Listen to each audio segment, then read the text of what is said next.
היי, אני לחיים בן 14 מאשקלון, שחקן טניס, ואני מתמודד לטופ טלנט 2.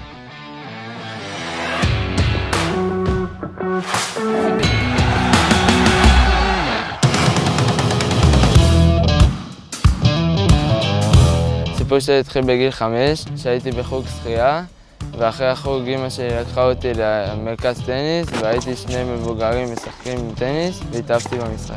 ולאט לאט התקדמתי לקבוצה תחרותית, והיום אני מתאמן בין 5 ל-6 פעמים בשבוע. רוב החיים שלי אני משקיע בטניס בשביל לבנות את הקריירה שלי, שאני אהיה גדול. היכולות שצריך בשביל להיות טניסאי טוב, דבר ראשון מנטליות, שאתה חייב להיות חזק בראש, גם כשאתה בדאון וגם כשאתה באפ. צריך כוח מתפרץ, שרירים בידיים, ברגליים, כי לפעמים משחק טניס, אתה לא יכול לדעת תוך כמה זמן הוא נגמר, הוא יכול להיות 5 שעות, יכול להיות 6. להילה יש נתוני פתיחה טובים לטניס, ולהערכתי הוא גם יכול להצליח.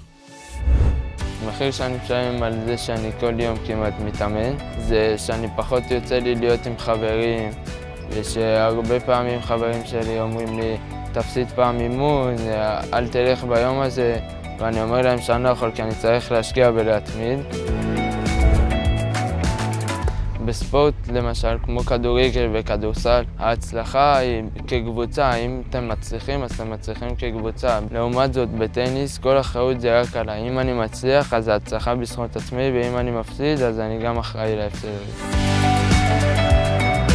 טניס שינה אותי במשמעת העצמית שלי ובחוסן המנטלי, וכן, זה ממש עזר.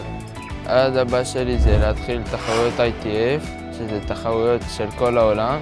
אני לא בטוחה שאנשים בבית מבינים את המשמעות של להיות ספורטאי הישגי תחרותי מהפריפריה. הגישה גם למתקנים, גם למאמנים, היא קצת יותר מוגבלת. ובמקרה של אילי אנחנו רואים שגם הוא וגם המשפחה שלו עושים מאמצים מאוד גדולים כדי לתת לו את התנאים הטובים ביותר.